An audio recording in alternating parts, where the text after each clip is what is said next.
remember where you were a year ago when you found out rioters had stormed the Capitol, tried to hunt down the vice president, assaulted police officers? I remember where I was. I bet you do too, at a moment when it seemed like, okay, this historic violence incited by the big lie had to mean it's the beginning of the end of that whole conspiracy theory, right? 1 year later, we know it was only the end of the beginning, as that lie has taken root and spawned new questions about where our democracy is now, how we remember that day, and the fallout, the obvious and the invisible. We've got all the angles covered tonight, starting with how one side of Washington is honoring those who fought back. Plus, in 30 minutes right here, you're going to see it live, a vigil to mark the day with House Speaker Pelosi and others. That's going to happen on this show. We're also going to get the backstory from Leanne Caldwell and Ellison Barber, two of our own who both reported on the attack from the Capitol. They'll tell us how the insurrection has changed how they cover Congress and America's voters. And there's some other news today, too, including down in Texas, where COVID hospitalizations are through the roof because of Omicron, with state leaders now basically begging the federal government for help. Hey, I'm Hallie. And 365 days after those rioters stormed the Capitol building, just steps from where I'm standing right now to try to stop the legitimate election results from being certified for President Biden, some things have changed. A lot of things have not. And the partisan divides that right after the attack, people thought might start to fall away a little, not disappear, but maybe start to crumble, be a little less raw. No, they are on stark display tonight, with only a handful of Republicans showing up in D.C. for the commemorations of the attack. President Biden was there. He was on the Hill today. And without ever saying Donald Trump's name, he pinned responsibility on the former president in some of the toughest language we've ever heard him use about Mr. Trump. Watch. The former president of the United States of America has created and spread a web of lies about the 2020 election. He's done so because he values power over principle, because he sees his own interest as more important than his country's interest, than America's interest, and because his bruised ego matters more to him than our democracy or our Constitution. We saw the mob at the doors. As we were exiting the House floor, I saw the glass breaking. I saw the officers staying behind with their guns drawn. I replay how I made plans to use my gas mask and my cane, newly at my side from a 5-week-old knee replacement surgery, to fight back if attacked. Suddenly, a Capitol police officer shouted, "Run! Run, run, run, run!" We scrambled across the entire length of the gallery, crouching down, ducking down, under the railings, terrified by the pounding on the door and the shouting outside the chamber. That was not just President Biden, but other Democratic members of Congress sharing their, sometimes, as you heard, chilling memories of that day. Many of us also checked in on Capitol police officers who tried to fight back, who tried to protect the Capitol. People like, you remember, Officer Eugene Goodman, who steered the mob away from the doors of the Senate chamber and led members of Congress to safety. That's that shot right there. I know you remember that video from the day. It was everywhere. I also had a chance to speak not too long ago with Officer Harry Dunn, who explained what he's doing now to process the trauma. We're going to share more from that conversation in just a minute. But I want to bring in now from the Capitol Sahil Kapoor and Carol Lee, who's joining us from here in Washington, covering all things White House. Sahil, let me start with you. Listen, here we are. You know, it's evening time in D.C. We have spent the day here in Washington reflecting on and remembering what happened on January 6th. We heard from members of Congress. What is it like where you are, right? Because this is not a time when, Congress is in session. You have many members of the Senate who are gone, who were not here in Washington today because they were at a funeral to remember the life and the legacy of another one of their colleagues. What's it been like? Hallie, it's been an overwhelming day for members of Congress here, and talking to many of them, the prevailing sentiments I hear are two in particular: somber and hopefulness. Somber because many of them have vivid memories of that day. They see it as an attack on the American way of life, on American democracy, and many Democrats in particular are clear-eyed about the fact that the events of January 6th may be in the past, but the sentiments that led to them are very much alive in large part because former President President Trump has continued his falsehoods and conspiracy theories that were on the minds of the people who violently attacked this place to begin with. There is hopefulness because many lawmakers are choosing to stay optimistic about the fact that the United States can overcome this strain of authoritarianism that's creeping underneath the surface that led to the events of 1 year ago, that the January 6th Select Committee investigating this attack will ultimately come to the truth, that they will put out their reports and inspire Congress to take some action to try to prevent something like this from happening in the future. There are some who also feel dread. One member I spoke to, Congressman Andy Kim, a New Jersey Democrat, said he fears that the United States is more divided today than it was a year ago, and that it's an even more dangerous place. But even he said he chooses to stay hopeful, otherwise he wouldn't be doing this job anymore. You know, that's interesting, Sahil, because he says he fears that this nation is more divided. When you look at the numbers, when you look at the polling of where we are, the numbers seem to bear that out, right? When you look at, for example, the share of Republicans who believe their vote will be fairly counted, fewer than half do right now as compared to a year ago when, of course, the majority did. Carol, this is the America that President Biden is delivering this speech to, right? This is the audience. And while this was really one of the toughest speeches we've ever heard him give against former President Trump, I also have to ask and have to wonder, to what audience, right? And how persuasive is that? I get that wasn't necessarily the point, right? It felt like the president was trying to put a stake in the ground and put a marker in the ground on this day. But listen, you cover this president. What are your thoughts on that? Yeah, I mean, you're right.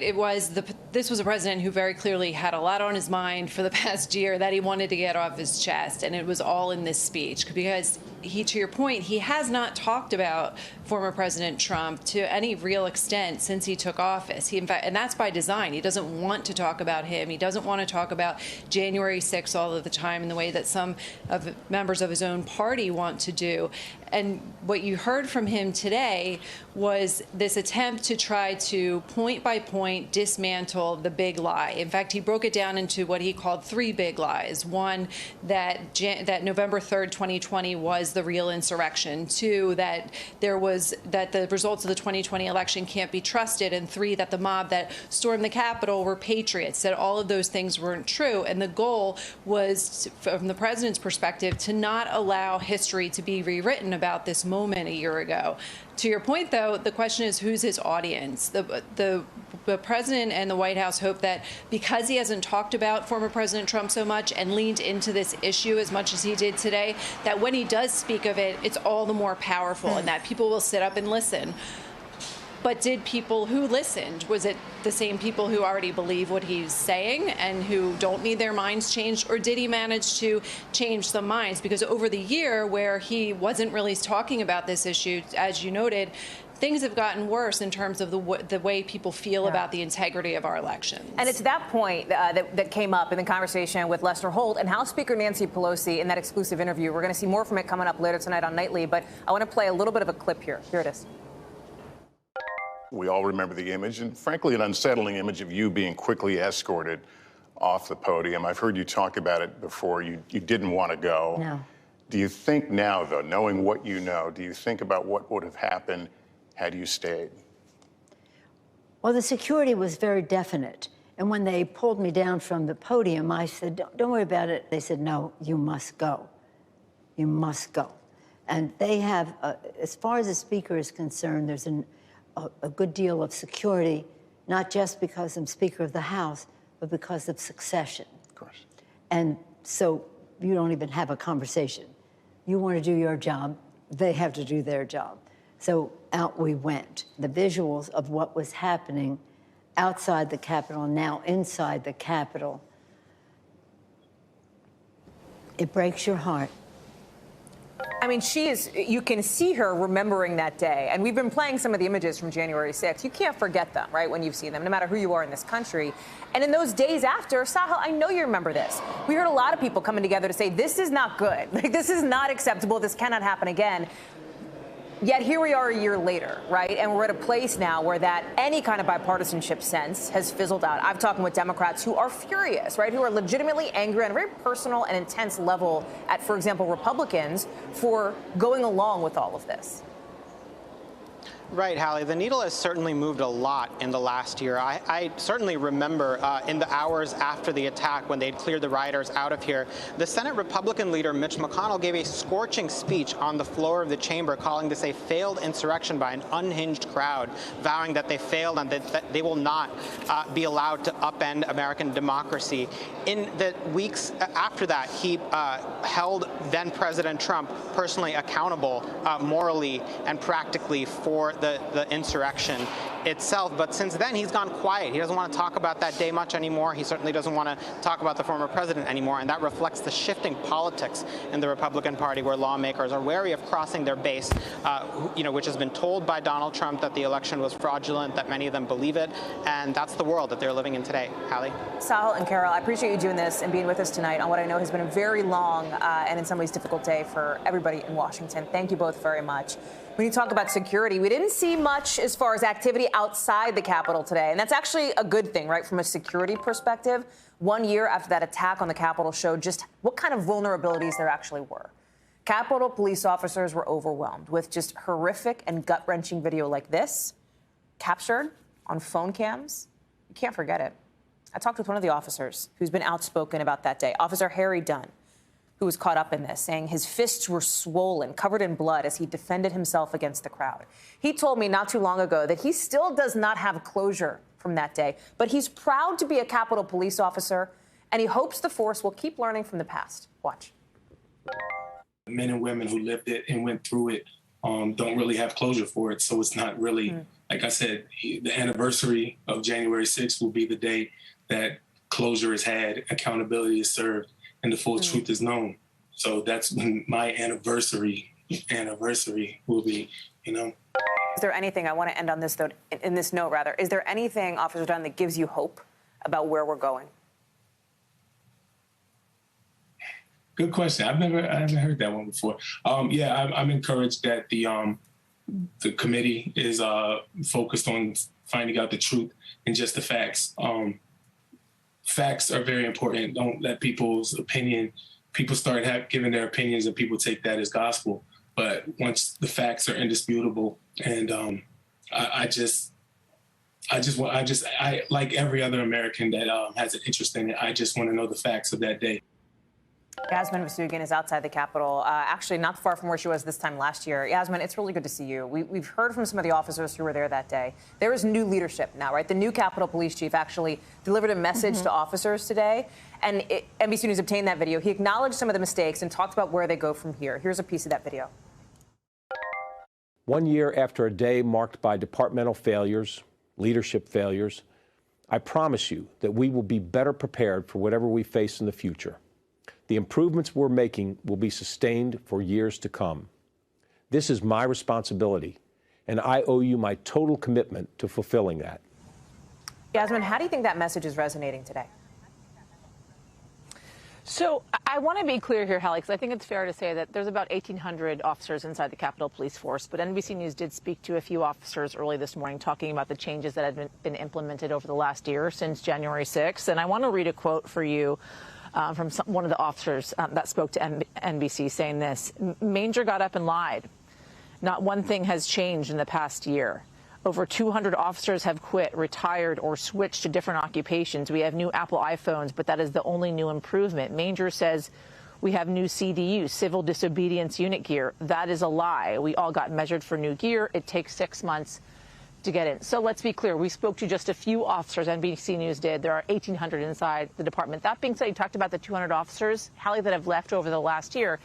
On an average year, there is a lot of turnover, but that number is normally 80.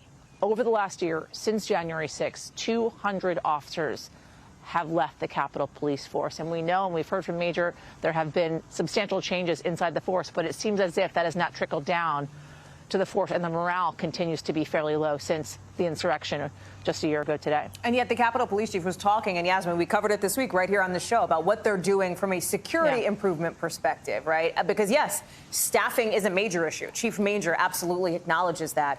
Talk about what else they're trying to do to make sure that what happened on January 6th does not happen again. So they have a lot of different things that they've implemented. 90 of the 100 or so things that have been suggested that they change have been implemented so far, so they're happy about that. Security changes to keep the grounds safe. Let me just walk you through a couple of things, because, Hallie, as you came to me, you talked to me about the fact that I'm in the exact place that I was. Is it the exact spot, Well, that's exactly where I am.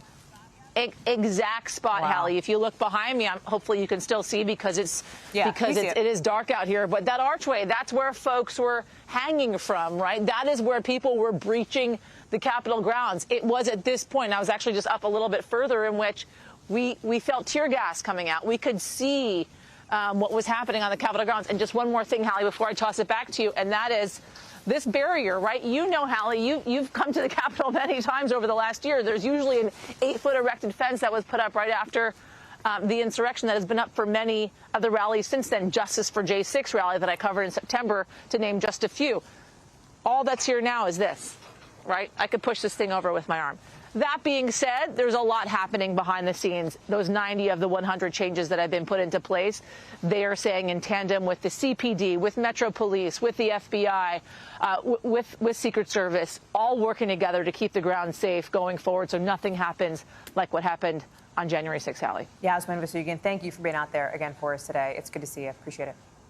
Turning now to another big story of the day. That is the alarm bells that hospitals are sounding. They are stressed, they are full, they are overwhelmed, and it's because of COVID. COVID-related hospitalizations are up more than 60%, and at least 1,200 people are dying from COVID every single day, every day. Most of them are not vaccinated. And in hotspots like Texas, boy, hospitalizations have doubled in the last couple weeks. They are in it. An estimated 1 in 3 people in Central Texas are testing positive for the virus. Morgan Chesky joins us now from Dallas. Morgan, it is, listen, we talk about these COVID stats all the time, right? That is startling. 1 in 3 people testing positive in Central Texas. What does that do to the hospital system, right? You had one, I know, in the area, Parkland, I think, just had to open a couple of new wards because of all these patients. Couple new wards just in the last few weeks, Hallie, and this is a place they did not anticipate being, but this Omicron variant is so much more transmissible, doctors tell me, that it has caused them to really be almost at a loss for words at seeing how quickly this patient count has gone up. 2 weeks ago, they had 30 COVID patients here at Parkland. Today, that number just shy of 200, and unfortunately, they do not see it slowing down anytime soon. You combine this rising number with the fact that because this variant is so much more transmissible, it's not just the patients they're concerned about here, Hallie. Staff members are having to take off because they're getting it, not here at the hospital, but just in the community, where it's been proven to spread so much easier than past strains we've seen. Had a chance to speak to doctors and nurses. I want to share what one of them had to say earlier today. Take a listen. We have gone from 30 patients in-house 2 weeks ago to 220 today. I mean, just think about that rise. We have now reached the highest number of patients in the hospital that we reached at the peak of Delta. And we are just now going up. It's brutal. And that was Dr. Cheng. He is the chief of medicine here at Parkland, and he tells me that the toll this is taking on staff there, tough to describe, simply because a year and a half ago, there was no vaccine. And so they were treating it in that way. Now that there is a way in which they say they can keep people out of the hospital, out of the ICUs, it's wearing that much more on them when, as you mentioned, 80 to 90% of the people that are there are not vaccinated. Hallie? Hey, Morgan, really quickly, they want help from the federal government, too, right? Texas is asking for some help here. Yeah, they are, and we do know that they've opened 2 testing centers. They hope that additional federal resources can come up here to help with that. Okay. And these testing centers that opened up in Dallas in just the last 2 days are massive, simply because we've seen other testing centers overrun, blocking traffic because that many people are trying to figure out some sort of peace of mind with this new variant. They want to know what's up. Morgan Chesky, thank you. Appreciate it. Live for us in Dallas. Hey, it's winter. That means winter weather. But tonight, 78 million of us are under some kind of winter alert, right? This is big. It's already causing some problems all across the country. Look at Kentucky today. You had some big highways there shut down after some crashes when the weather took a turn. It's still at a standstill in some areas, not expected to end, at least the snow, until later tonight. And then in Wyoming, look at this, a narrow miss as a car, slides off an icy road. Holy cow. barely missing that trooper. Yikes. That weather's heading east. School districts like Boston are already declaring tomorrow a snow day for kids. Al Roker is back with us following it all for us. Al, thank you for being here. Listen, rain, snow, ice, freezing temperatures. We're seeing it all. And it's not just Kentucky. It's not just Wyoming. They don't look good, these conditions, anywhere across the country. They really don't, Hallie. In fact, right now we've got wind chills for up to 55 below zero, stretching from Montana all the way into Illinois, where it's going to be awfully cold. We're also talking about 78 million people, almost coast to coast. There's a little bit of a break in the midsection of the country. We are looking at though Augusta, Boston, New York, Washington. Nashville's picked up 4 inches of snow already. That's their biggest snow total for 24 hours in the last 6 years, and that is all heading to the east. Low pressure is accelerating off the coast. It'll be deepening a bombogenesis, as this drops 24 millibars in 24 hours. Heavy snow from Virginia to Maine. The worst conditions are going to be the morning commute, Hallie. Snow will taper off by the afternoon. As you might imagine, the roads are going to be a mess. Snowfall rates 1.5 to 2 inches per hour, and again, heaviest snow along I-95. That's going to be a big problem. And the snowfall totals, Hallie, we're looking generally about 3 to 5 inches, although Boston about 4 to 8. The further north and west you go, maybe the lesser amounts. But we're also a little concerned that this system may actually overperform, and then boom, that system moves through. It drags in colder air. Look at Marquette, Michigan by Monday, 5. Same in Minneapolis. Burlington, Vermont by Tuesday, 8 degrees. New York City by Tuesday, 25. The wind chills will make it feel even colder, Hallie. Al Roker, we'll see you tomorrow morning on Today. Al, thank you. Coming up here on the show, hard to forget what we saw at the Capitol a year ago today. So how has it changed things for reporters who were on the ground just trying to do their jobs? We've got 2 of those reporters, Ellison Barber and Leanne Caldwell, who were both there that day, joining me for the backstory right after the break.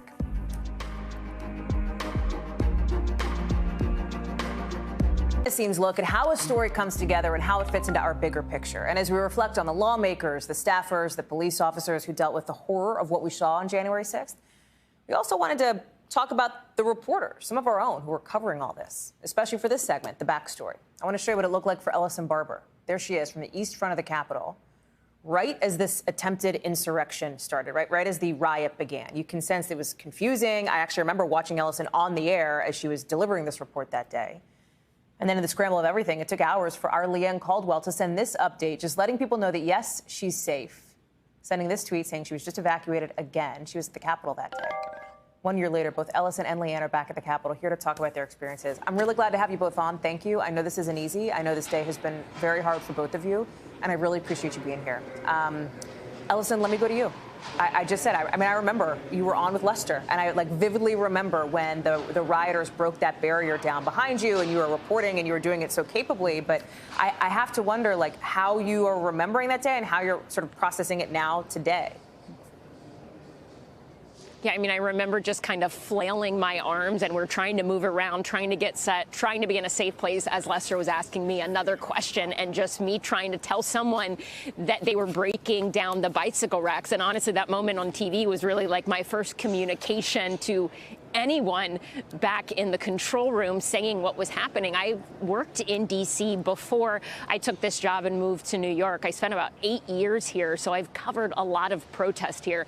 I had never seen something like that happen and happen so fast, and see protesters go so far up the Capitol steps, and then also seeing Capitol Police just seem to run away. And in retrospect, clearly they didn't have the resources to deal with what they were facing that day.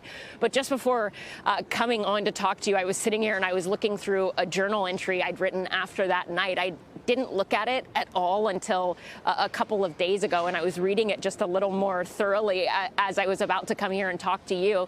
And I started out talking about how we'd come here so early that day because we were covering what we thought was going to be a small protest here, and how things started out so slow. The crowd was angry, but it's a protest in D.C. I've covered many of these before, not just here, but in other places, and how quickly it changed and how fast it turned. We ended up spending our night on the other side of the steps. You can kind of see some of it on my shoulder here, back in that pocket that is to, if you're looking at the Capitol, to the right of the Capitol building, because we were forced to go back there because we were chased down by protesters who were trying to presumably seemingly attack us. It was right after they'd smashed a bunch of other journalist equipment and had to hide back there and retreat behind police lines because we couldn't safely leave the area. And in that moment, too, we watched as they brought out what we later found out was one of the rioters who had died that day. And I remember just feeling so sad at what had happened here at a city, a place that I love, where I too have friends and families who work here, and feeling so guilty that I saw someone in their final minutes and I had no idea what their name was. The people, though, Hallie, that I think about so much that day in that moment and even now are our colleagues who were inside. It is Garrett, it is Julie, it is Haley, it is Frank, it is Leanne, because I remember thinking, I came to cover a protest. I had a gas mask with me, hoping I didn't need it, but I was prepared for maybe something. They went to work and then had no idea what was happening out here, and I think of that fear that they had that day. And that's what haunts me, honestly, because no one should go into their workplace and then experience that when you're just supposed to do a procedural electoral vote, right? Leanne, can you talk to that? Can you speak to that? Because we found this picture from Getty that Getty took of you in lockdown, waiting for things to be over. And when I look at it, and I think when people look at it, we're about to pull it up, I mean, you just look like, what is happening? We don't know what's going on. And I know that you told your alumni newspaper at NC State you didn't know how it was going to end. You know, you were even getting texts from your husband being like, how are you? Are you okay? Yeah, it's funny looking back at that picture. I'm actually wearing the same shirt today that I was wearing this day last year, too. And, you know, when it started, I got a tip that the RNC, there was a bomb threat and it had been evacuated at the RNC. That hadn't been reported yet. And I got this tip and I called our desk and told them about it. And then I was about to go on television and then I was evacuated. I was the first part of the Capitol complex that was evacuated. And that I was in the cafeteria with our crew. That was our crew, Dave Hopper, our camera guy right behind us. And I was trying to figure out what was going on. I was reaching out to sources. I was reaching out to colleagues. I was listening, getting texts from our colleague, Haley Talbot, who was in the chamber. And I had forgotten to text my family to tell them that I was okay. I had forgotten to tweet that I was okay because I hadn't been on television because I was evacuated. And so it was a day that I didn't know how it was going to end. I didn't have a lot of access to the visuals of what was happening out there. And I saw FBI SWAT team eventually circling inside the building, and I thought, okay, this is big. So it ended, and here we are a year later, Hallie, trying to commemorate and remember and not forget what we felt like that day. But I want to ask both of you, you know, how, I ask how and not if, but tell me if I'm wrong, but how has this changed? Because you are both doing reporting here on various aspects of this. Elson, you're in the field every day. You're talking with voters. Leanne, you're on the Hill every day. You're talking with members of Congress and their staff. Has it changed the way you do your job? And Elson, let me start with you and then Leanne. You know, it's interesting because thinking about just going out and talking to voters, one of the counties that I have for a bigger project that we work on with Meet the Press, county to county, Ellison, I know I just asked that county, question. Which is, I'm so sorry to interrupt you. It's only because we're about to go into a special report for NBC News. Lester Holt picks up our coverage right now. This is an NBC News special report. Attack on the Capitol. 1 year later. Here is Lester Holt. Good day, everyone. We're coming on the air from outside of the U.S. Capitol as the nation marks 1 year since the January 6th attack, something that's being remembered as one of the darkest days in American political history. Any moment now, we're expecting members of Congress to hold a prayer vigil on the Capitol steps. You can see them gathered there. The event caps off a day of reflection to remember the lives changed and the violence here. Nancy Pelosi, Speaker of the United States House of Representatives, the Honorable Charles E. Schumer, Majority Leader of the United States Senate, and members of the United States House of Representatives and the United States Senate. Ladies and gentlemen, please welcome the Most Reverend Michael B. Curry, Presiding Bishop and Primate, the Episcopal Church.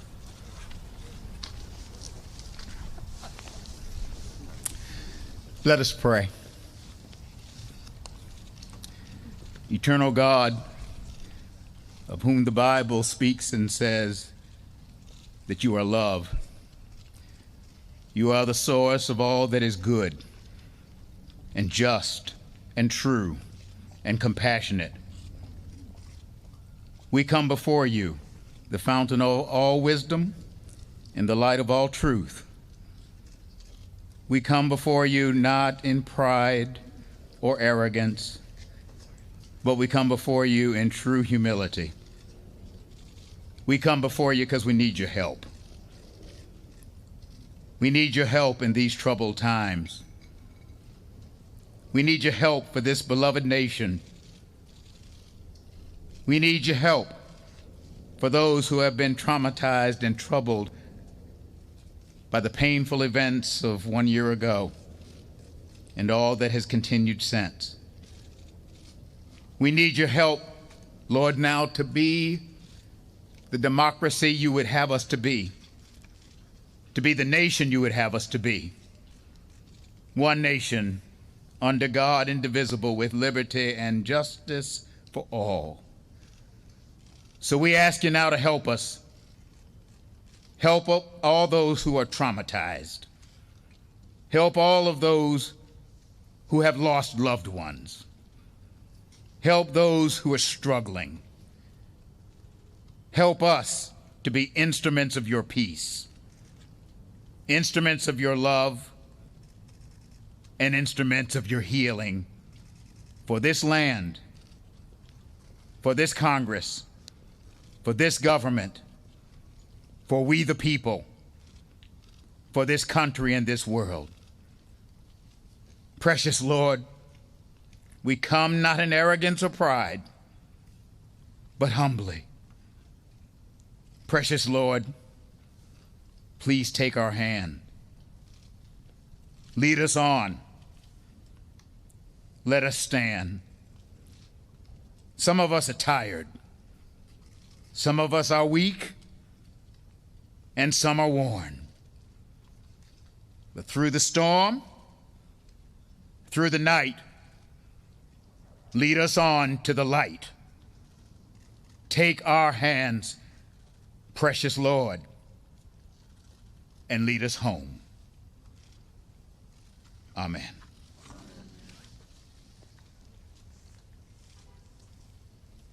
Ladies and gentlemen, Master Sergeant Sarah Sheffield of the President's Own United States Marine Band.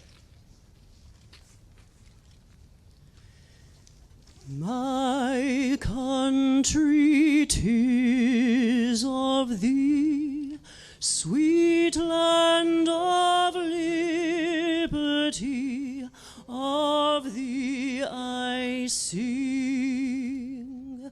Land where my fathers died, land of the Pilgrim's pride, from every mountainside, let freedom ring. Our fathers, God, to thee, author of liberty, to thee we sing. Long may our land be bright with freedom's holy light. Protect us by thy might, great God, our King.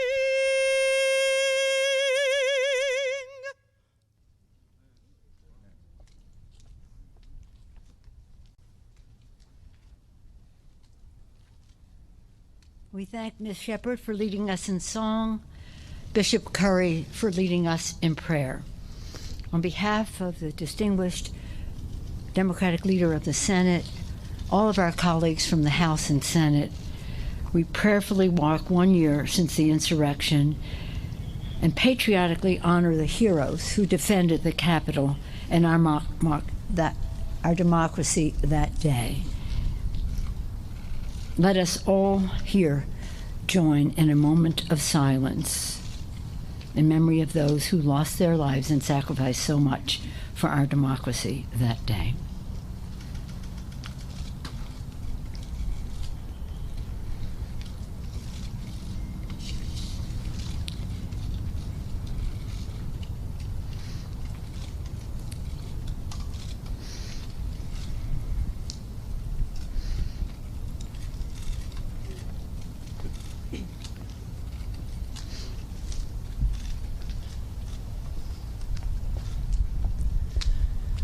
God bless America, land that I love. Stand beside her and guide her through the night with a light from above. From the mountains to the prairies, to the oceans white with foam. God bless America, my home, sweet home. God bless America, my home, sweet home.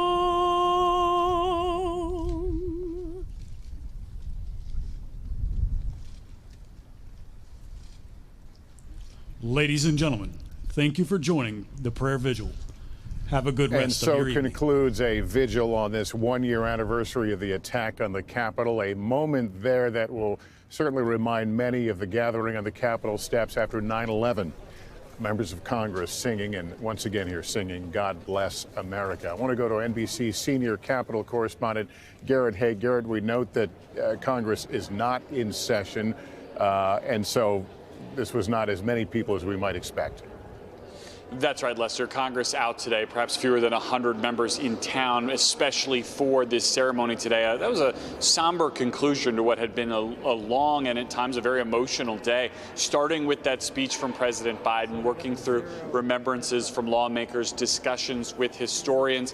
A lot of it focused on accountability, finding political accountability for those involved in this, finding criminal accountability, including the more than 700 people charged with crimes for the attack, and by the way, trying to find that person who left behind that pipe bomb outside the DNC on January 6th. We learned late tonight that the then Senator, now Vice President Kamala Harris, was in that building when the pipe bomb was discovered, a sign, Lester, of how much more we still have to learn about this attack a year on. Garrett, thank you. Earlier today, I sat down for a candid interview with House Speaker Nancy Pelosi, talking about the day of the Capitol riot, its impact on our democracy, and the uncertain moments when security personnel had to pull her to safety. We all remember the image, and frankly, an unsettling image of you being quickly escorted off the podium. I've heard you talk about it before. You didn't want to go. No.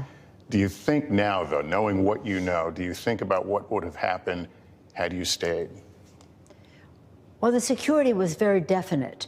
And when they pulled me down from the podium, I said, don't worry about it. They said, no, you must go. You must go. And they have, as far as the Speaker is concerned, there's a good deal of security, not just because I'm Speaker of the House, but because of succession. Of course. And so you don't even have a conversation. You want to do your job, they have to do their job. So out we went. The visuals of what was happening outside the Capitol and now inside the Capitol, it breaks your heart. It breaks your heart. It's as if somebody in the White House dropped a bomb on the Congress of the United States. That these people, and you know, they believe the President of the United States. I have great respect for that office, more respect than the previous holder of that office has for that office. Speaker Nancy Pelosi, in our conversation earlier, we'll have more of that on NBC Nightly News. Meantime, NBC News political director and moderator of Meet the Press, Chuck Todd, joins us. Chuck, describe your take on the tone of this day. Well, it's a bit disjointed. because it is only essentially one side of the aisle that seems to be wanting to mark what happened. And I think the silence, there's sort of three categories of Republicans when it comes to January 6th. There's a very small group of Liz Cheney, Adam Kinzinger, Mitt Romney, Lisa Murkowski, who view January 6th the way Nancy Pelosi views it. There's a small group who, like your Matt Gaetz and some of these other Trumpists, who believe what was happening there was the right thing to do. And then there's this messy middle who wants to pretend it wasn't a big deal, it was a protest that got out of hand, but they're afraid of coming out against Donald Trump and this big lie. And I'll tell you this, that's the thing that just keeps, 1 year later, Lester, look, you and I talked that night, I don't think any of us believed the Republican Party would be more deeply invested in Donald Trump after what happened on January 6th a year later. And yet here they are. And I think that's what makes today, I think, like I said, it's been very solemn, very poignant, but it's oddly disjointed. And when you look at it, the perspective that we're sharing here as a country, it's quite scary when you have one political party essentially not accepting what happened on January 6th. All right, Chuck, thank you. That concludes our coverage of the January 6th prayer vigil. I'll have a full recap of today's events on Nightly News, including more of my interview with Speaker Pelosi. I'm Lester Holt reporting from Washington. Thank you for watching, everyone. Good day.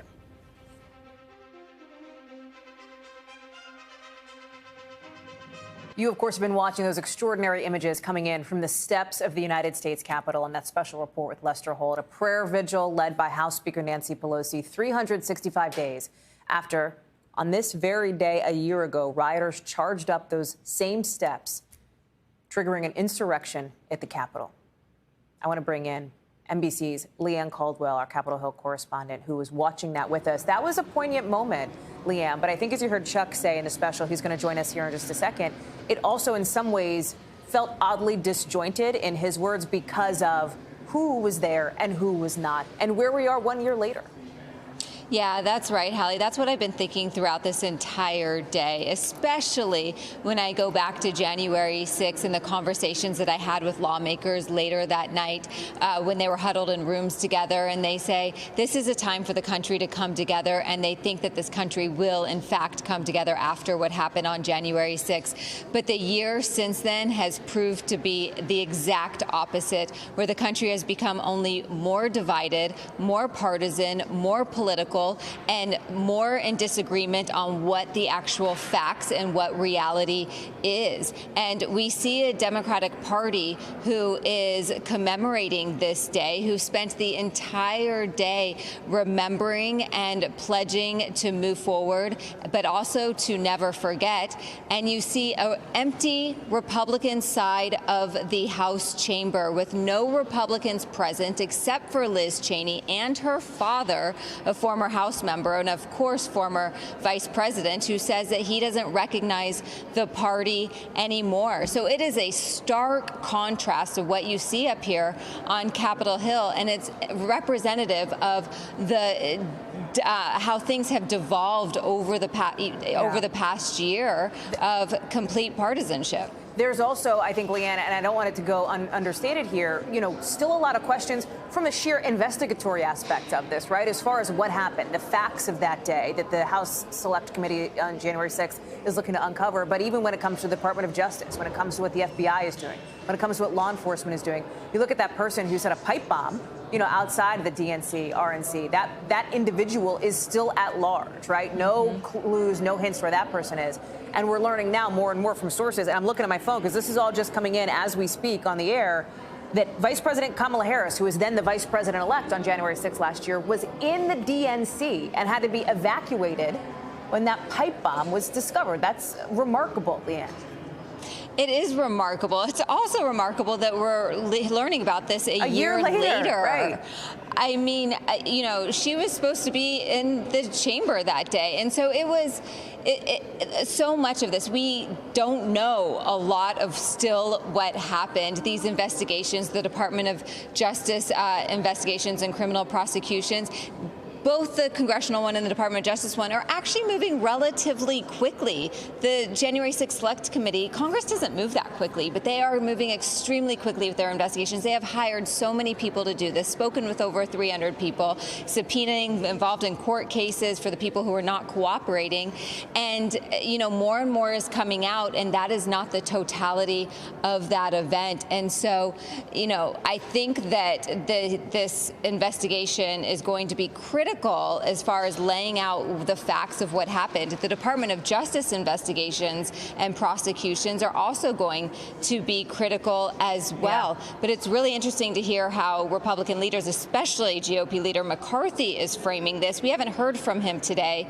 We heard from him Sunday in a statement where he essentially minimized the attack that day and said what needs to happen is that an attack on this building cannot happen again, in the sense that they need to figure out what went wrong that day, insinuating that Speaker Pelosi was to blame. And so he is trying to distract from the larger picture here because he has electoral politics on his mind, of course. Leanne Caldwell, live for us on Capitol Hill. Leanne, thank you. I want to bring in our NBC political director, Chuck Todd, who you just saw in that special report with Lester Holt. Chuck, you know, there's a lot of things about this day, right? I mean, and I think I'm struck at this moment. We referenced to what you said at the end of the special in my conversation with Leanne, how you said it was solemn, it was poignant, but it still felt oddly disjointed. We had Sahil Kapoor on just a little bit ago in the show, and he said, you know, he was talking to members of Congress who fear that we are more divided than ever. That's not a fear. That's real. That's where we are, right? We have only gotten more divided than ever. The numbers show it. The polling shows it. I think people at home probably feel that to a large degree. You know, I think this has been a question I've had. Are we more divided at the top, or are we more divided in rank and file? Like, you know, you go around the country, and Hallie, I think when you leave sort of the political capitals and the media capitals, you know, folks are not as divided. I think they don't want to be this divided, but the fact is we are. Our elected leaders, particularly the elected Republicans, are just in this space where, you know, there was an old bumper sticker when I was in college that said, if the people will lead, the leaders will follow. And it used to be a big mantra on the left. Well, this is what's happened here, right? The people believe this. Trump has infused it. And a lot of these elected Republicans, they talk to us off the record. They'll talk to you. They'll talk, oh, I don't like this. This isn't a good place, but I don't know what to do. Or, you know, I can't come out the way you think I can because I get death threats, or my spouse gets this threat, or my kid. And so there's really a lot of what I would say are fearful elected officials. Now, if you're that fearful, don't run for office.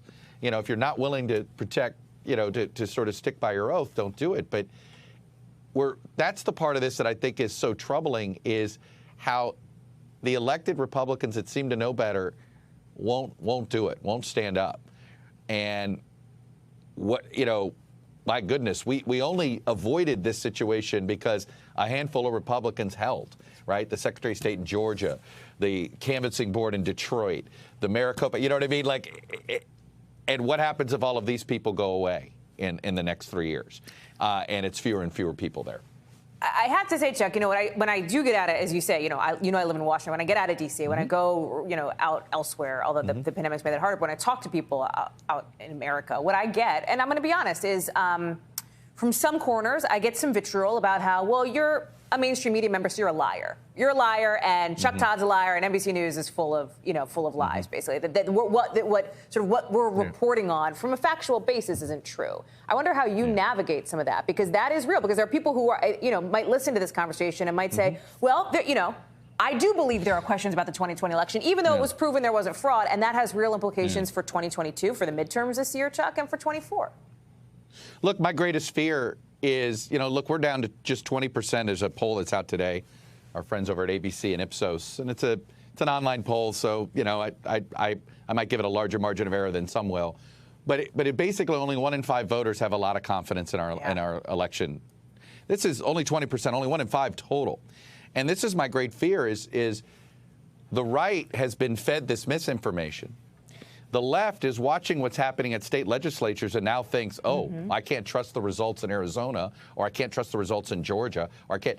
So what happens in 2024, no matter who wins? Are we really going down this road? And this is how democracies die, when everybody stops believing in all of these institutions. And I will say this, I think it's something that my friend David French wrote very recently in the Dispatch, and it's something, frankly, that I've been trying to do myself over the last 6 months, which is these folks that get angry and yell, they've been misled. They're victims of misinformation, right? The real bad guys here are the infotainers that are doing the grifters, whether it's the folks like Dan Bongino who's just trying to make money off of these lies, or your Sean Hannity's and your Laura Ingrams who he basically totally misled their own viewers, and for whatever reason. Maybe it's to get close to power. Maybe they want this friendship with. I don't know what it is, what they get out of this. I know I wouldn't want to be known as somebody who made money off of lying to people or grifting people, but we do have this entire media ecosystem, and this comes back to why are we here? Why do so many people believe this? Well, I do think it's our fragmentation, and I put this at the feet of Facebook and some other social media companies who've allowed these algorithms. They have amplified this misinformation. We've had misinformation in America going back to the founding, okay? But we've never had this amplification machine that basically mainlines it into people's lives. And I think that that's also a part of this. No matter what you and I say here, there are people that don't even come in, look and see what bubble we're living in and reporting on, right? And I think that's where I don't know how we solve this problem. Right? That's where I sort of run into a brick wall myself. Chuck, I was going to let you go because I know you got other stuff to do. I can't end on that note, right? Because that is so, I think, disheartening, right? It feels so pessimistic. And so I'll ask you what I asked Officer Harry Dunn, as we played earlier in the show, which is, do you have a reason to be hopeful? What is giving you a reason to be hopeful about the state of our democracy? And I don't mean to sound hyperbolic. I don't mean to sound like I'm over, hair on fire here, but I wonder.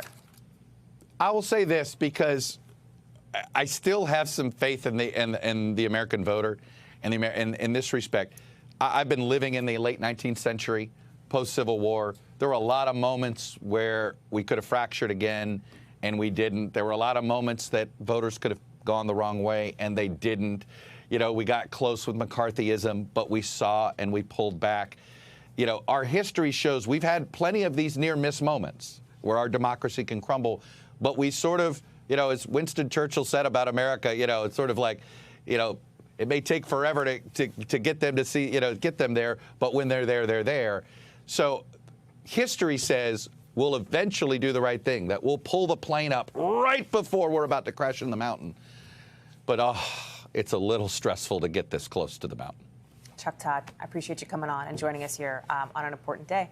Thank you, friend. Thank you. Thank you, Hallie. So we wanted to keep up this conversation that we're having with Chuck, that we have with Leanne, that we are talking about here 365 days after that riot at the Capitol. And that's about the online rhetoric, right? That was really the misinformation that was promoting that attack. And what we're seeing now, that's a distinct shift in that kind of rhetoric. This is from a new report that's out today. And I want to tell you a little bit more about it. It says that while explicit, I'm quoting here, while explicit calls for violence are no longer as rife, violent rhetoric, misinformation, and conspiracy theories are still common.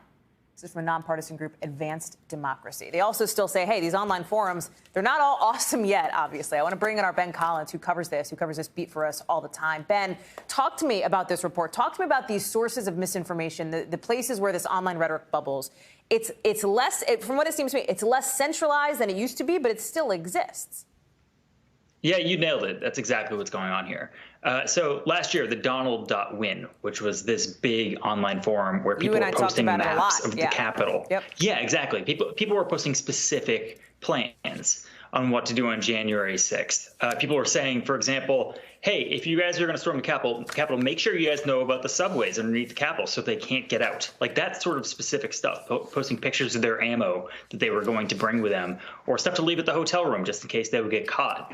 They had really specific plans that day. That website is not gone. It just got renamed patriots.win. All of the posts got shifted over with them. All of that stuff happened. The only real difference is Donald Trump went away for a bit. And, their guy, their big, their savior, they had to sort of put their brains into his mind over the last few months. They had to try to figure out what he was thinking. So they've been angry at him for the last few weeks about things like the vaccine, that he got boosted and that he admitted it. But they are just waiting for him to say something. They were very much looking forward to the speech today that he canceled. But they are just waiting for him to say something specifically, marching orders basically on these same forums that still exist from last year. Do you get the sense that some of those people are kind of disappointed in the former president when it comes to, for example, the fact that he's said now that the vaccinations actually do work and are helpful? And I'm paraphrasing that here, the way that he's said some of these things. Yes, but they still make excuses. They're very upset in the moment. During January 6th, for example, those forums were upset at him during his speech. They were like, why is this guy complaining about Oprah? Like, we flew all across the country to basically storm the Capitol. Why is he playing the hits, basically? So within an hour there, they turned on him and came back. So they get upset over these small things over time because they project a lot. But over time, they come home. He's the only guy who can sort of square the circle for these people. And some of it is, too, about being under the same umbrella, right, Ben? So it's the insurrection. Or it's, for example, like I know you've been reporting that some of the people on these sites are going to do like an AntiVaxx March. They're planning a big march on anti-vaxxing next month. That has become another rallying cry. Yeah, over the last year, they've changed sort of recruitment strategies. They've realized that just recruiting based on Trumpism isn't going to work. You need other hot button cultural issues. That's why you see them at school board meetings. That's why you see them outside of health boards or the houses of people who work for health boards. That's where these people are headed now. They are trying to make everything a divisive issue, make everything sort of the new world order versus the good guys in their mind. And they are posing themselves as the good guys fighting against this stuff. And they don't really care about democracy anymore in these spaces. That's not what's going on here. This is not really about voting. This is about power through sheer force of will and intimidation. That you and Chuck were just talking about this, but it is a dark time over there. They don't think they can win elections anymore, largely. They think that, elections are rigged. And even if they don't think elections are rigged, a lot of these people are just saying, America is not a democracy, it's a republic. That the framers were not even thinking about this, that they were trying to lead to minority rule. That's the talking point over there now. They're not talking about voting. They're talking about intimidation. That's their path to power now. What have you seen as you've been in some of these forums and, doing this reporting today, like today specifically on January 6th? Yeah, so first of all, they view people who are in these jails for their crimes from January 6th as political prisoners. They call them the J6 detainees. And that they want justice for Ashley Babbitt, who was shot and killed that day as she was trying to enter a hallway where Mike Pence was right on the other side of it. They view this completely flipped. And they kind of hold two ideas in their head, right? One, that this was some sort of setup by the FBI and all these people were, led into this Capitol, but also that this was justified and that this was a good thing. It doesn't have to make sense in these spaces. These two thoughts can run in tandem, and that's what's happening here. Ben Collins, thank you so much for your reporting. I so appreciate you being with us today and all the days that you're on. And thanks to all of you for being with us on this day. There will be much more here for you tomorrow, same time, same place. More coverage continues right now.